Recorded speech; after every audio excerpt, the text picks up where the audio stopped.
You like the glosses or don't like the glosses? There'll be a glare. The glare is terrible. Okay. These are my teacher brand, and then this is my ladies doing stuff brand. Okay, you're right. I'm gonna take my glasses off. I'm making myself a little plate, that's all. Continue. Hot. I told you. Hot. Daddy hot. Hot.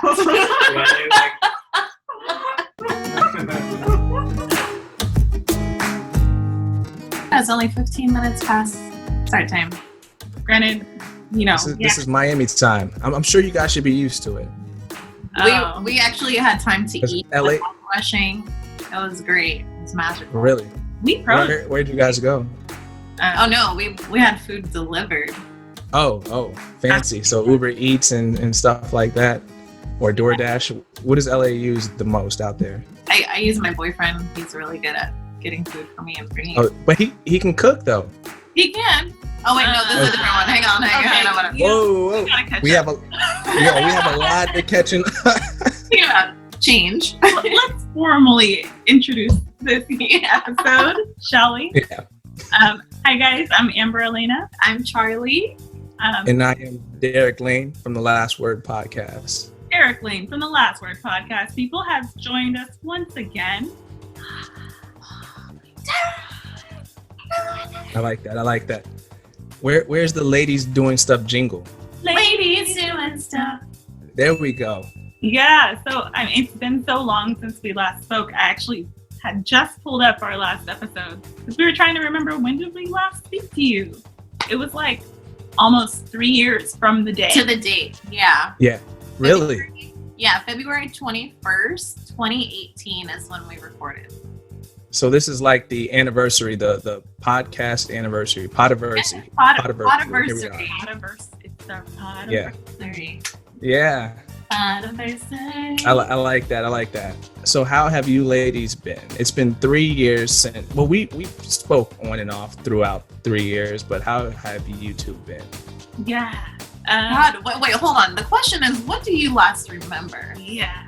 The last talk I had with Miss Amber was the husband, and I guess we had like a fixing the toilet type of conversation or something like that. And playing basketball for a long time at the gym or something. So that's where I left off with Amber and Charlie, but you were in a biracial relationship with the guy who can cook his ass off, apparently. And that's where we last left off of what I knew what was going on in your life. Yeah, nothing's changed. All right. Okay, maybe one of the two things stay the same. You're so funny. No, okay, fine, I'll go first. I'll take it easy on her. Thanks. Yeah, so divorce. That was. Whoa, wait. No. You don't just jump quick. You don't just divorce and then we just skip right away. So divorce. Wow. Okay. When did that happen? Yeah, it finalized like 2019. When was it over? Because it can take a long time for it to get to that final point. Toilet seat thing. Sometimes short. After the toilet seat. So he didn't fix the toilet seat and that was it. Like, you know what? Forget this. You know what? Yeah. I forgot about that until you mentioned it, but finalized same year because we ain't got nothing. Yeah. So it was easy. It was just simple. You just walk down there to the court, you guys sign off, and that's it. And it's like a normal breakup. And it's done. Yeah. There was nothing to split, no assets or anything like that. Don't rub it in, will you? I live in California. You forget this. Yeah, I do. Well, we're not too far off down in Miami now. We're not as crazy as you guys are with how expensive things are, but we're pretty close. Miami is trying its hardest to catch up to LA with being expensive out here. Take your time. Yeah. Yeah. You don't want to. It's not my choice. You don't want to go down this path. Yeah. So much happened since then. Like I went back to school too. Okay. I finished my career change. Like I'm a full-time teacher now. So the divorce and the career change. Anything else major going on with you? I might be going crazy at home, but we could pick that up somewhere in the middle of this episode. Later. Yeah. Don't worry. We'll definitely get into that. Oh, yeah. Yeah. Charlie. Charlie, you're up. What's Why going do on? you like that? Sorry, I'm Well, because if divorce was already there, I can only imagine what's going on in Charlie's life. So Yeah, we tend to like have the same transition period. yeah. You guys are twinning in life, so I can only imagine what's going on. Yeah. Okay, let's see. So 2019, I had a breakup. I moved out on my own. With the cook. Yeah, with the break up with the cook. Yeah, I got my own place. And then I recently moved again to Long Beach last year. That's where I am now. And I have a new boyfriend who's also white. I was waiting for it. We're good. And they live together. Oh, yeah, we live together. So can he cook? He can cook. Yes. So you have a type. A white cook. A white cook. That's it. Someone to spoil me, that's all. So whenever you get single, you just go down to the Cheesecake Factory and you get a new white cook, and that's The Cheesecake Factory. Dang, is that where they are? I'm like, what's up? I'm like prowling. I'm the only black person there. You're like, give my compliments to the chef directly. You're exotic at the Cheesecake Factory, so yeah. Oh, there you go. Yeah. We're looking for a new place now, and that's been fun. And when I say fun, I mean a shit show. But we'll get into that later. Yeah, we'll get into that later. What's changed with you? So for me, last time we spoke, I don't know, I guess you guys seem to be like the baby rain dancers. Last time we spoke, I had a newborn with my youngest boy. He's 3 years old now. But last month we finally had our little girl. So that is the biggest change. Yes. So I am finally a girl dad. I am excited about that. And if she probably would have came first, she would have probably been it. We probably would have had one child. Yeah, like Wow. But now she has two older brothers to look out for her. Oh, exactly. I'm so happy for. When was her birthday? January 7th. Oh. So she newborn, like fresh off the line. Fresh out of insurrection. That is amazing. Yeah. Damn. She's going to be like, yes, my birthday was special. Yeah. Last time we spoke, I was podcasting from a closet, but now I'm a homeowner now. So that has changed. Let's go. And, yeah. So that's been a big change for me over the last 3 years. And I am still married to my wife. You guys know from before when we did our first podcast. We love her. So there are no breakups on the horizon. My life seems pretty boring compared to you guys. Well, just rub it in. Why don't you? Stability and shit. I know, stability. What is that? Yeah. But don't worry. I've been through Amber, I've been through a divorce before, so we can definitely talk about that and how that has been and things. So my life has not been without its share of breakups and drama and stuff like that. Yeah. How has the pandemic been for you too? Oh, man. Well, in the beginning, I really enjoyed it. I was so happy. Because I think I was just like, go. Like I was busting my ass. I was working all the time. So it was nice to get paid for not having to go to work. And like I had my own place at the time. So I was like eating whatever I wanted, whenever. It was like 2:00 in the morning. And I was like, yeah, this is great. I don't have shit to do. But then I went a little cuckoo like 2 months later and I started crying. I was like, I need people. I need my friends. What's happening? And then, I started feeling worthless because I'm like, oh, shit, like I'm not essential and I have to depend on the government because of the career I chose. And, I started looking into going back to school for like psychology or something, like anything to feel worthy, right? Any degree that could label me as worthy on paper. And then my good friend Amber here was like, you got it, girl. You got it. And I was like, you're right. Yeah.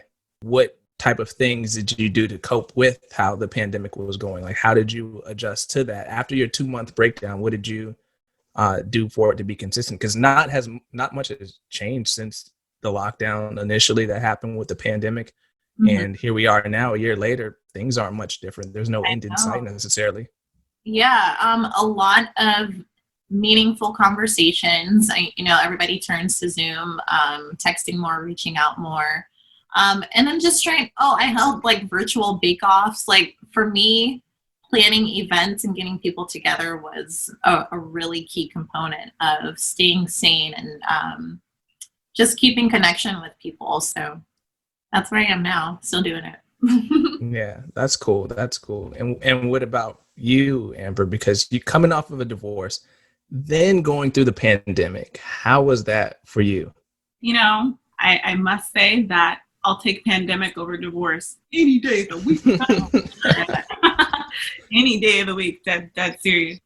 I should premise by saying like this episode is all about change and coping with change and transitions, which I feel like it doesn't matter divorce or not, you're probably going through a transition right now, COVID and whatnot. But yeah, for me, it's been relatively peaceful. The peace is something I'm trying to cope with now. Because it went from like one shit show after another. Here's another shit show, shit show, shit show. You want it? You get a shit show. You get a shit show. All the way up until 2020. No joke. Yeah. Like literally January of 2020 is when I got my first full-time teaching job at like a totally different level. I was at the middle school level at first. But everybody said, oh my God, it's so competitive for that subject matter. Everybody wants to teach that subject. I'm like, well, I don't have a choice. I need to. So yeah, I got it. She got it. That's awesome. It was really great. Like finally having a check and then the pandemic and shut down. But you're essential. I am essential, but let me tell you about why being essential is overrated. Tell me about that. It's truly overrated. I was so jealous of Charlie when the pandemic first started. I'm like, so you just chilling? You just available and shit? You just had all this free time. Yeah. I thought working from home would be like this fun thing that, well, I've always wanted to do, but by choice. It's not, prison lockup style. I mean, it's just more work. It's just less separation between work and play. Play somehow gets lost in the process. And I was doing fine with just working hard all the way up until, I kid you not, like this January. Like it finally started to get to me, although staying home, working from home and putting in crazy hours, I was just like, I'm done. Still, it's been hard. I could definitely use one of those long government-sponsored breaks. But careful with knock on wood, y'all. What type of government-sponsored break are you looking for? Like unemployment. I also have a boyfriend. I don't ask him. Oh, I was just going to ask if you were dating. So how long have you and your boyfriend been together? We've been dating for a year. Oh, okay. So it's pretty serious. Yeah, it's turned it into that. Been together for like 6 months, maybe. Okay. Yeah, I mean, if you want to count from the day that we said, yeah, let's do this. You mean the day you were like, yo, you gonna do this, or like, what's up? Yeah, I have that tendency. I'm just like, so I like you, you like me. It seems like we got a good thing going here. Do you want to make this official? And he was like, hesitation. You know what? We should just stop. He's like, no, but hold on, wait, baby, wait. Let me think about it. That's not me trying to coerce. That's like me not wasting my own time. Yeah, of course. Although, I mean, I told you not to push it, not to force it. I'm like, yo, just like leave it at that. Like you had a fun time. I mean, he's good. He's fine. He's good. He's fine. He's okay right now. I know, because the way you were making it sound, it was like it was just, all right, we're just going to go on a date and it's just fun for that time being. It's something to do when there's nothing to do. But sounds like Amber really likes him and it grew into something pretty good. She's invested. Yeah, she is. Yeah, it definitely started off. It started off like it was going to be a relationship thing. So that's why it also threw me off. Like I've gone on dates since the divorce that have been like, okay, so just so you know, I'm not looking for anything serious. I'm gonna let you know that like right now. I'm like, okay, Yeah. thank you. And then the second date, they just want to remind me, I just want you to know I'm not looking for anything serious. I just wanted to let you know that right now. Oh shit. I'm like, yeah, you said that. You mentioned that. I'm like, God, did you stop saying it? And then they come back, they're like, wait, baby. That did happen too. I was thinking about it. Once I got with my boyfriend, I definitely did get like a, wow, okay, so I was actually reconsidering though the whole relationship thing. How arrogant. Like, so yeah, now that I want something serious, how are you going to get into a relationship? What is that? Yeah. Yeah. I'm learning the hard way that people really do not mean what they say. And it sounds like, of course they don't. But I'm like, no, Amber. Really. No, Amber. They don't mean it. Yes. And let's narrow it down. Guys do not mean what we say because we don't even know. Things like, all right, we're going to go on a date and I just want fun. But then you're going to meet the person that's actually really cool and you want to keep letting the standard know that it's just fun. But then you realize, oh shit, I'm going to actually lose somebody pretty good. We're just stupid. That's just how it goes. We don't know. That's crazy. I don't understand that thought process. I'm like, do you not see point A and B and how it connects? Like, hello. It's really not until you're like, okay, well, I'm going to leave. You're like, no, wait. Well, do you think it's a guy thing or do you think it's a human thing? Because I can see that with all humans, how we hold on to something, right? We have this idea and we don't want to stray from it because we've already mapped out the logic to get here. And this makes sense. So anything that deviates from it or doesn't look like it, it's just like, no, that's not going to work because this is it. This is the idea. So I don't think it's necessarily a guy thing. I think it is. I don't want to say that I don't want to just minimize it and say it's just necessarily a guy thing. And for me, what do I know? I've been out of the dating scene for quite some time, but I would imagine in dating today that it's all about being upfront. And guys, we're simple. So Amber, you were talking about point A to point B. Guys, we have a focal point. We just know what we're focusing on. Point P? Is it point P?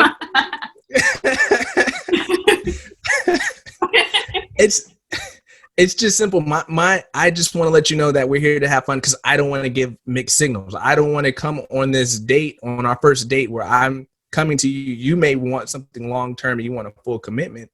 I just want fun. However, when I get there, I initially wanted fun, but oh shit, you're dope. I want something more.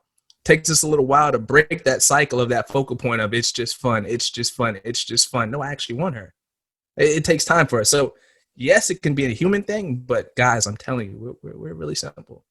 And it takes us a lot to break that cycle first. I feel for you guys. I'm sorry about your brains and your underdevelopment.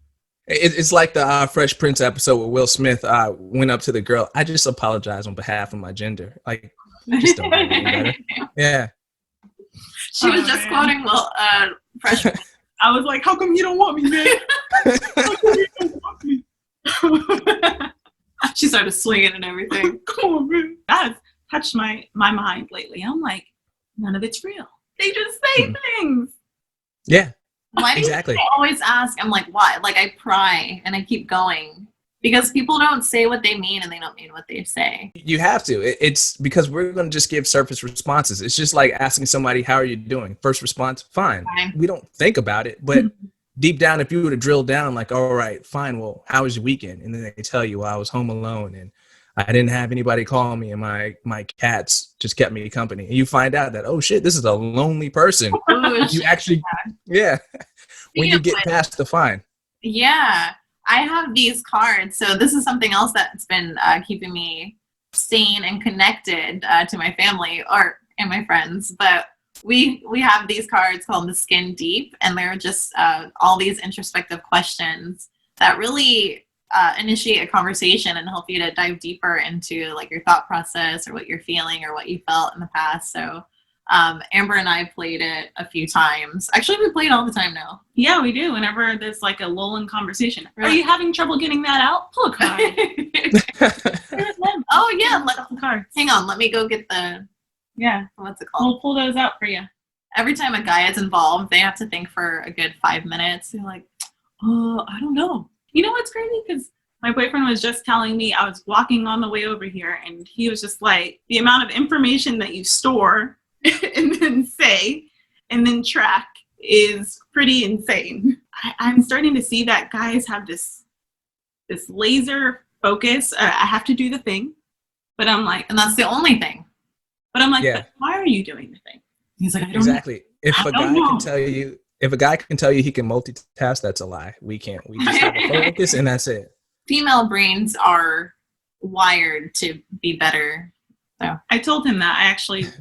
I also fleshed out the study with him.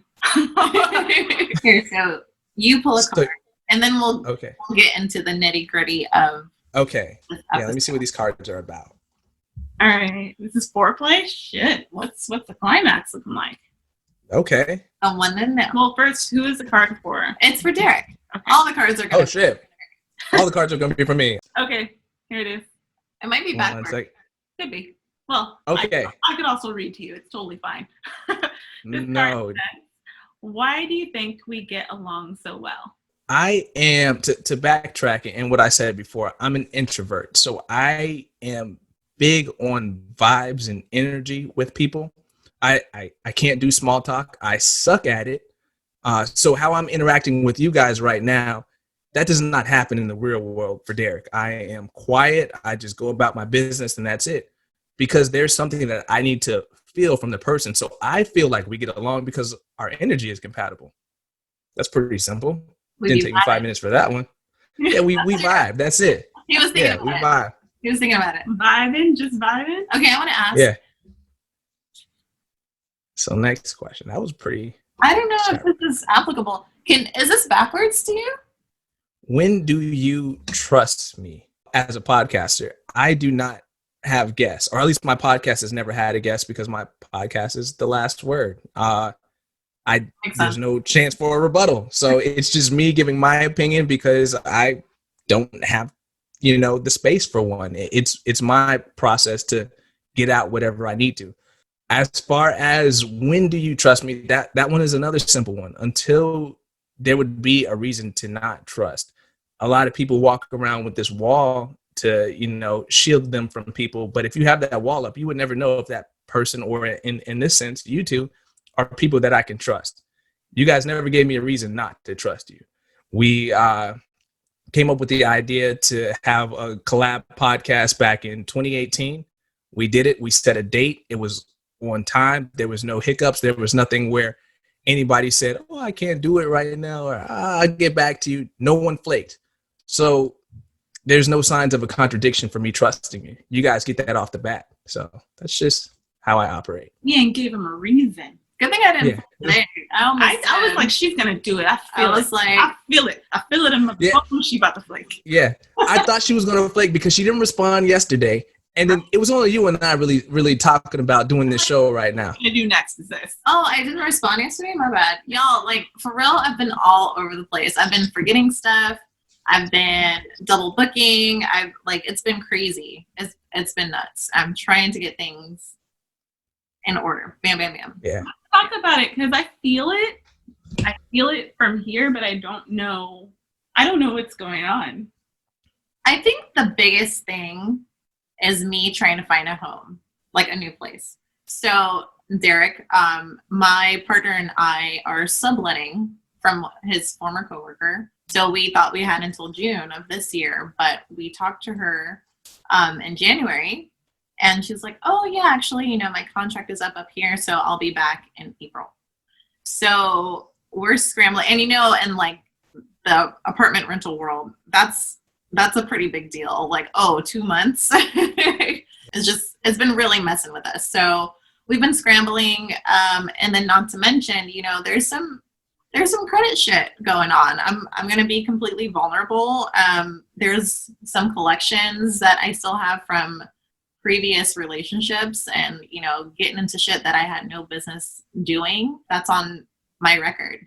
And then when I think about it too, like I've never made 3 times the rent on my own from the jobs that I had. So I always, like, looking back, I'm like, damn, I always had to choose what to pay. You know what I mean? And it was always like, I'm always going to have a shelter no matter what.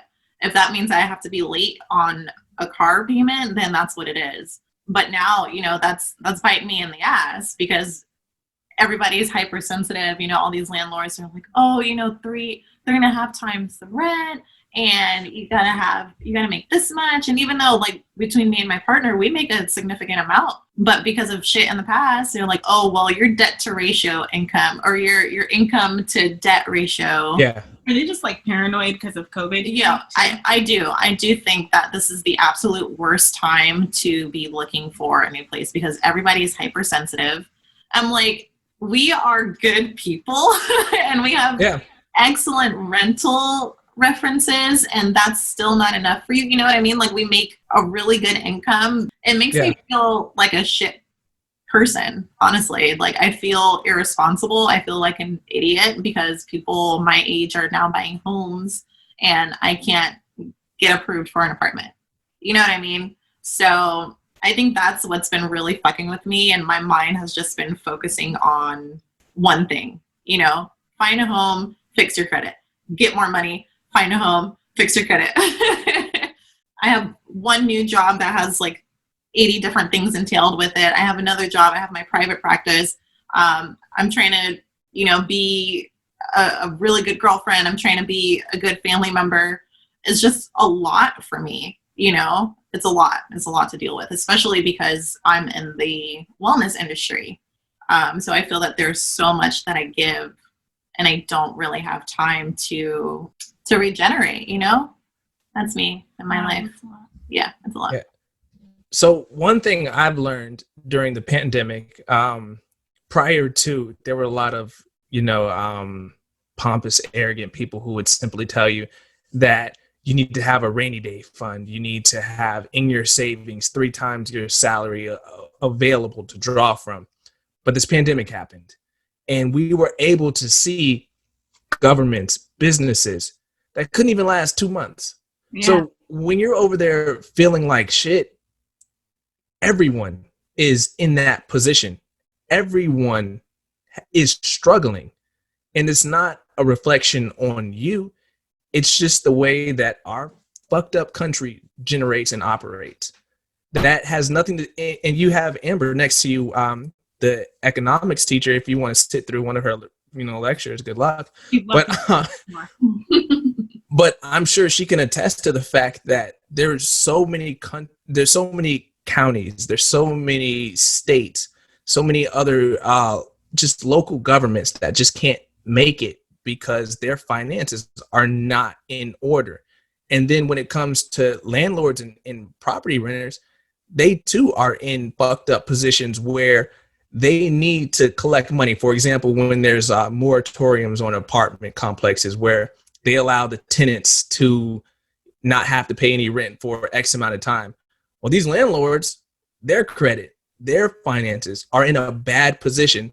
So they needed to try to find ways to get liquid money to keep paying off their debts. Everyone is in debt. Mm-hmm. So that is how the country operates. The country operates in a debt.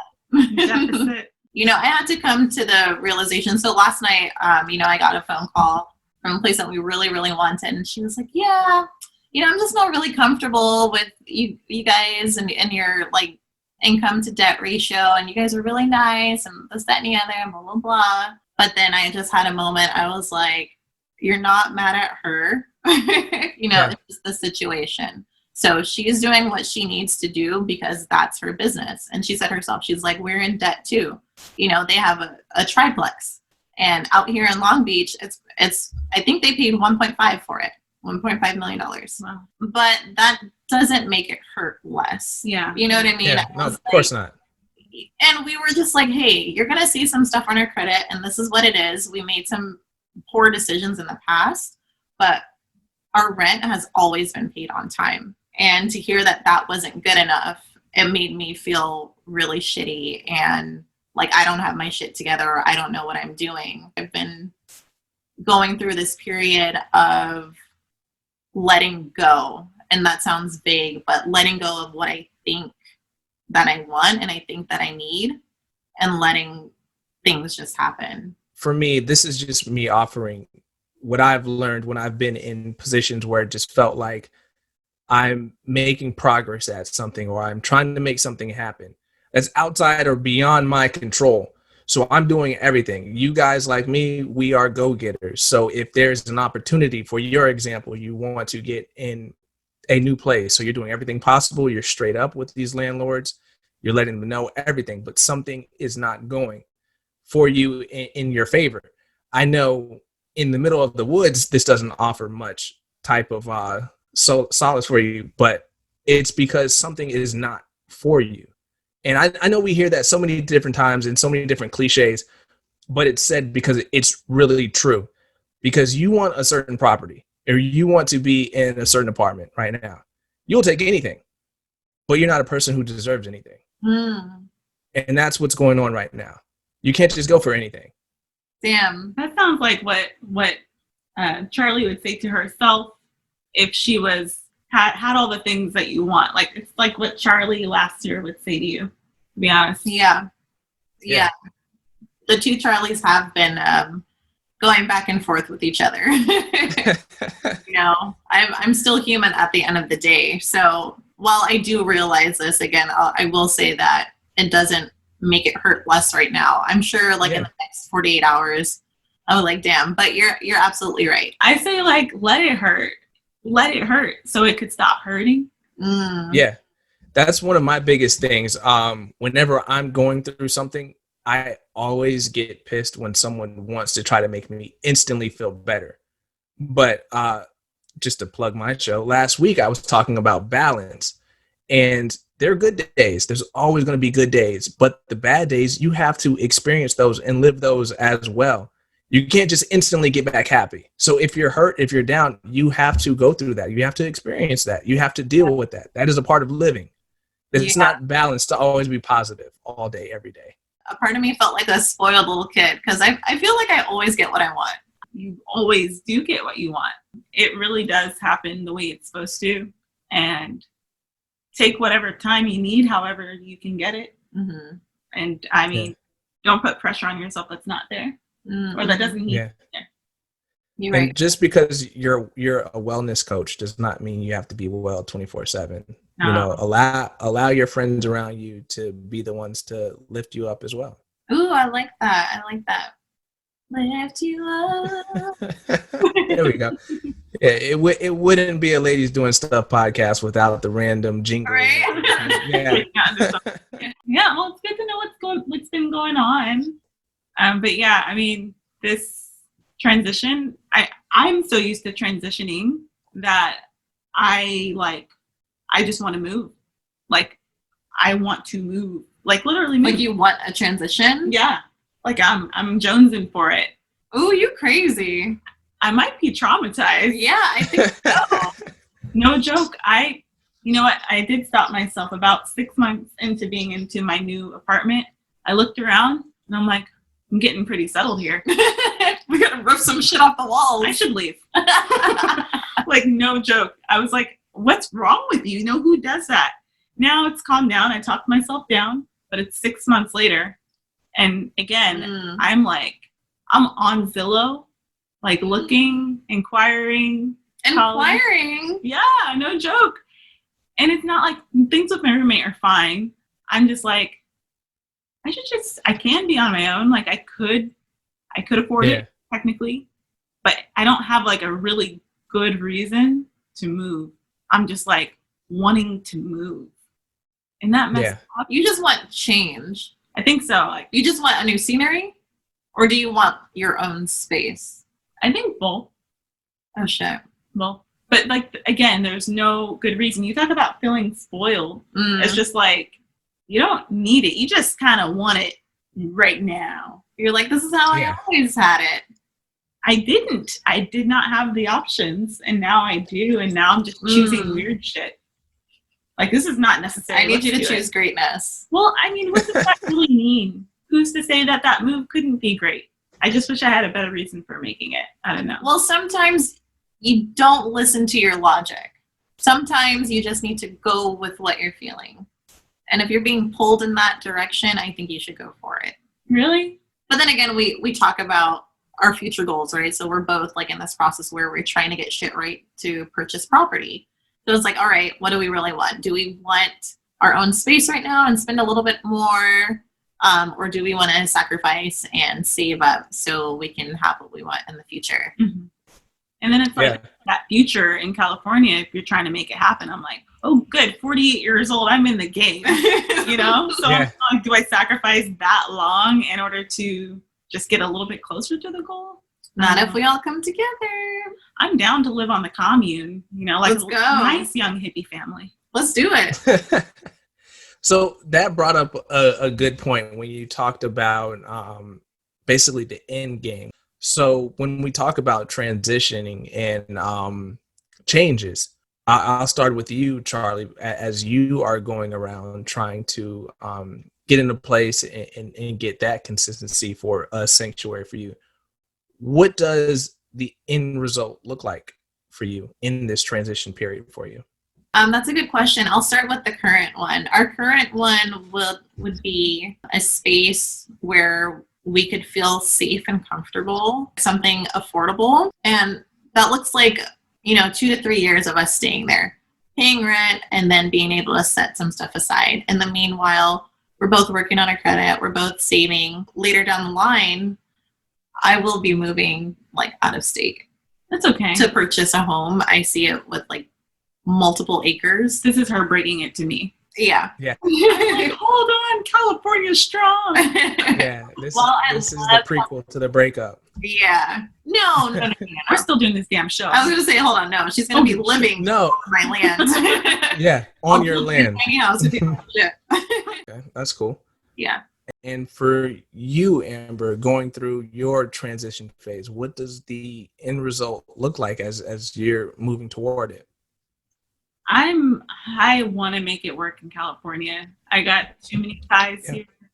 No joke. And I'm trying to buy property here because as crazy as it is, even if it's a 2-bedroom home, I mean, it's going to accumulate potential wealth for me and my family. So we'll get along with less space. If you sell it. Yeah, if I sell it. Yeah. So you're going to keep flipping houses? Yeah, that'd be awesome. If I could get to the point where I own multiple, that'd be amazing. But quite frankly, I'd be happy with one. And living in it would be fine. But yeah, just getting to the point where all I pay is property tax, because we still have that in sunny California. I would be happy with that. And I don't know, I want to have a family. I really do. But I'm still working on the father. Yeah, the father part, that's important. Yeah. Yeah. I mean, if you want to accelerate that, I'm sure there's plenty of guys out there who can ruin your life if you want. Oh my God. I almost agreed with you. I'm like, yeah, there are plenty of good. Oh wait, no, not ruin. Yeah, no. Come on. No. You think people want commitment? No. I thought he was a good listener. No. Yeah, no, not to make you have a great life. No, who to fuck your whole shit up. That's what I'm talking about. Oh my, don't say that. I need Amber to choose a man who chooses her. Yeah. And that's out there. Yeah. Well, it's out there. I can't say it's out there. She's in a relationship, so I don't want to just throw that guy off like he's just kidding. A good guy. Are we rolling die on my relationship? No. Yeah. I don't want to just say that. You're a year into it. A year or 6 months? What are you guys counting? Because you said 6 months. Counted as, because I'm pretty technical. I'm like from the day we signed the contract. Yeah. So I don't know. What does that look like? Back in my days, long time ago, when we dated, we would send a note. Do you like me? Check yes or no. And if you checked yes in the yes box, then it's official. We go together. Nowadays, I don't know. If you like a post on Instagram, are we a thing? And if I like it back, all right, cool. We're a couple. I don't know. Okay, I'll just leave it out. We've been dating for a year. Yeah, a year. I feel like him and I are really just now getting to know each other, really deeply. I feel like everything else, there wasn't enough time and there wasn't enough exposure, but now we're really getting to know each other. And I'm starting to see okay, that's going to be your thing. I could work with that. Can't work with that. I'm spot checking now. Because before it was all smoke. I mean, I'm not smoke and mirrors. That's the wrong term, but like Rose-colored glasses. There we go. That's the one. Yeah. And it was Okay. awesome. And I still have them because, I still get flowers. I like for no reason. I still get, dinners made and all that beautiful stuff. Coffee in the morning without asking. But yeah, I mean, and then I'm like, okay, communication. Like, all right, working on that. And then I'm like, am I still controlling? Question mark. Working on that. Like, Yeah. now you start to see yourselves. We're at that point finally. And that's good because I don't want to act like I'm some relationship guru. My wife and I, we've only been together for 8 years. So when I say that you have to continuously learn from each other, like a relationship is not a destination. You don't just get there and that's it. No, you have to continually learn about each other. Mm-hmm. And then there's going to be a time period where one partner may change and you have to adapt to what that change may be. And you guys have to continue going through that.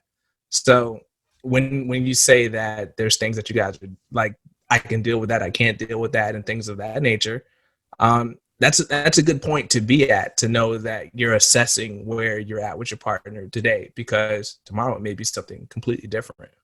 You're right. Dealing with change. Choosing transition, if there's not really a reason, if you're not being pushed, choosing transition, at what point is that just unhealthy? Because I think when a transition comes up, that's something talking to you to change. So I don't want to make it seem like you two are vulnerable. So I'm going to go in with what came up for me for my transition over this pandemic year. So there was a day where my wife and I were sitting at our dinner table. She had her laptop, I had mine, and we were just working on something that day. I have no idea, but I was like, why isn't this real life? Now, my career that I have right now, it is great. I'm not trying to say that it sucks in any sense. I'm not trying to say that I'm not happy with my career, but being behind a microphone, that's my passion. Prior to my podcast, it was music. Prior to music, it was writing. My career doesn't offer this type of creativity that is in me, but it does offer me the part where I get to help others. And that's what I'm trying to do with my podcast. Even though I may shit on some people from time to time, ultimately, I'm trying to help. But from that day, it just stood out to me so much that I just felt like this should be life. This should be what I am doing. And I've talked to you guys multiple times where I had to stop my podcast initially. And that hurt me so much because I felt that my podcast was truly something beneficial to me first as a person to heal from whatever I may go through. So to stop my podcast the first time that I did, it crushed me. Despite the fact that I'm getting into this illustrious career, it's great. It pays well. It has a noble title. But at the end of the day, it is not who I am 100%. So after that day with my wife sitting at the table with me, I was like, I need to get into something creatively again. So that was March of last year. But it took me all the way until the birth of my daughter again, another child. I was like, you know what? I have to get on the mic again. And that's been my transition, to understand that it's cool. I have a career. It's great. It does what it does for me professionally, but not who I am, to use the cliche and buzzword, my authentic self. I'm not being me when I can't be behind the microphone. So that's been my biggest thing over the past 3 years, because it's been 3 years since I had my podcast up. And I listened to your second to last episode now, and you mentioned that you came to that realization that you needed to make a change, like do something creative again when you put in quality of life requests at your job. Was also something pretty interesting. The pandemic, it refocused how important family was, where everybody had social distancing measures. Everybody was being selfish for their family. Maybe their grandparents, because they're the ones who may respond to this virus differently than how we may. We can get the virus and we can be asymptomatic and go on with our lives. but our loved ones, not so much. Right. So there was a time that I was on travel for work. During my travel, I had an injury. And because of this injury, I was requesting to work closer from my house. There's an office that's closer to me. And I put that request in November. And it is something simple. It's a simple request. It is as simple as our top guy saying, yeah, go ahead. It makes sense to do that. But here we are in February, and it hasn't been approved yet. And simple things like that, asking for permission for stuff that benefits us, just bothered me. Mm-hmm. I couldn't believe that. Me with my kids, looking back, I felt less of a dad, less of a parent. That, hey guys, I have to ask somebody else to do something that will benefit you. Like for my normal commute to my regular office, it's about an hour. But if there's traffic, it might be an hour and a half. Mm-hmm. So I may get in about 7 p.m. where it might be nighttime or dark, and I may just be getting in just to put my kids to bed. That's not quality of life. But I'm having to ask somebody else for that. And when I get to retire or I'm 50 years old and I talk to my kids and I tell them, hey, I had a good career, and they look back at me and tell me, but you weren't there. Why were you not there? And I have to tell them, I have to ask somebody else. That's not life. So that's why I'm going through my transition to my change. Man, that's what's up. Mm-hmm. And mad respect for you making it work for you and making it work for your family, because really, who else matters? Exactly. And Yeah. there's a lot of pressure on men to have it all together, right? You know, you got to have the career, you got to have the wife happy, you got to take care of the kids, you got to be there. And I get how frustrating that could be. And then, you know, you as a man, you have to go, hey boss, please make things easier for me so I can be with my family. Yeah. So it's funny too, because around the last time that I did my podcast, that was around the same time that Dame Dash was on the Breakfast Club, and he was pressing Charlemagne and the rest of his co-hosts about having a boss. And he was telling them how he doesn't have to tell his son that he has a boss. And since that moment, since that interview, I refuse to use the word boss. I don't have bosses. I have supervisors. I have managers, but I don't have bosses because I'm a man myself. I'm an individual myself. I cannot use that word. I cannot tell my son that, hey, I'm your dad. I'm the boss of this house. I'm the boss of how you do all of your rules, all of your chores, everything that you're supposed to do. And then if I in turn pick up my phone and say, hey boss, how's it going? You need me right away? That's less of a man to me while I'm raising men. I'm raising men to be strong, but in turn, they subconsciously see me be submissive. That's not life for me. Well, careful with that ego, good sir. Well, he make his money, okay? He can do what he wants. I guess that's the thing. We have our standard. We're like, oh my gosh, he's so egotistical. Oh, he's paying for it? Okay. Yeah. But I don't want it to come off as something that's egotistical or anything like that. But it's just like, imagine you, Charlie, you wanting to get into a new place and not even the property manager just turning you down. You have to talk to some third party who tells you no, simply no. Every time you look to a place that you want to go to, no.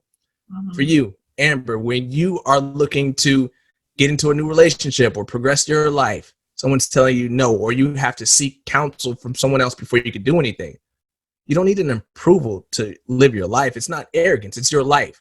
You should have that type of ownership over your own life. There shouldn't be something where you defer to someone else to tell you, hey, this is what you're supposed to do. Yes, be a good employee for who you work for because you have that responsibility, but you are not supposed to give up who you are. That's just not right. I think that's a good place to close for tonight. Yeah. I'm taking that lesson with me for sure. I told you things started to go better when I started to care less. Yeah. So that really does speak to where I'm at. And I am going to wait for permission. I'm not going to defer my life. You hear me? No. Did I tell you? Don't. Like, I see you being more unapologetic. She did say that. in 2021. Yeah. That was her prediction That was for my me. prediction. Yeah. That's great. Thank you. So for it's time. We're wrapping up. I want to, first of all, going back to the trust, I want to thank you guys so much, because beyond just the podcast, this is just not something where we came together, hey, let's collab for a podcast. We don't know what this episode is going to do statistics wise. We didn't talk about that. We didn't say, hey, we should collab and everything would be great. No, we're ultimately friends via pen pals. We got together and we have that, but this is something that is good for us to come together and meet up. So I want to thank you guys, because even when I didn't have the podcast, I would text you guys randomly. It might be April 2019 or December 2018 or something like that. And I would message you guys and you guys would always respond back. It would never be like, hey, this guy doesn't have a podcast anymore. Why are we talking to him? No, It wasn't that. It was a genuine thing. So to go back to the question from the game of how you trust, this is how it was from the beginning. There was never any contradiction. You guys have always been real, and I appreciate it. And I know this is not going to be the last conversation with us. Nah. But we get the last word today. Yeah, you guys get the last word. Go ahead. That's right. If you guys ever want to listen to the first ever episode where we met the great and infamous Derek Lane, listen to go all the way back. All the way back into time. Back in the time. And listen to Ladies Ain't Loyal. I mean, the stories we shared back then, if you want the background on the toilet story, and a two-way phone call went terribly wrong for Derek back in the day. He'll tell you all about it. Ladies Ain't Loyal. Forgot about that. That's a classic. We're busting up over here. We're like, oh, dang. We're going to listen to the rest of it after we're done here. Air hugs. Air hugs. Yeah, air hugs. He's like, yeah. Yeah. Yeah, well, I don't want to hug myself too much and look crazy, so I would just stop short of that. Fine, it's normal. Derek, real quick before we leave, where can we find your podcast? So my podcast right now is available on Apple and Spotify. It is The Last Word Podcast. It is hosted by Derek Lane. And you can also follow me on Instagram and Twitter at Derek's_Lane. That's for both Instagram and Twitter. Awesome. And you could follow the ladies on Instagram at Ladies Doing Stuff. We're also on YouTube. Same thing, Ladies Doing Stuff. Check us out. We're on Spotify, Google, iTunes. You name it. Wherever your favorite podcasts are found, you'll find us there too. Find us. Ladies Doing Stuff podcast. And thank you guys so much for listening. Yes. I'm Amber Elena. I'm Charlie. And this is... Ladies Doing Stuff. I thought we were going to introduce our... This is Derek Lane. I like that. We'll go with that. We'll go with that. Because I usually say that this is the last word, but this was a mixture of all three of us putting this together. So this is Derek Lane with the Ladies Doing Stuff. We got a lot of last words. Yeah. All right, then. You guys have an awesome night. See you next time. See ya. The microphone checker, they better respect it. You came up from nothing to something. Your vision, your mission, they listen. You give them perspective and they pay attention. Opinion rebuttal don't offer. I'm mentally filling up all of your coffers. I say what I mean and I mean what I say, because in this lane Derek's the right of way. Cruising and gripping the curb. Realness is finally served. Arguments don't get deferred. Derek Lane has the last word.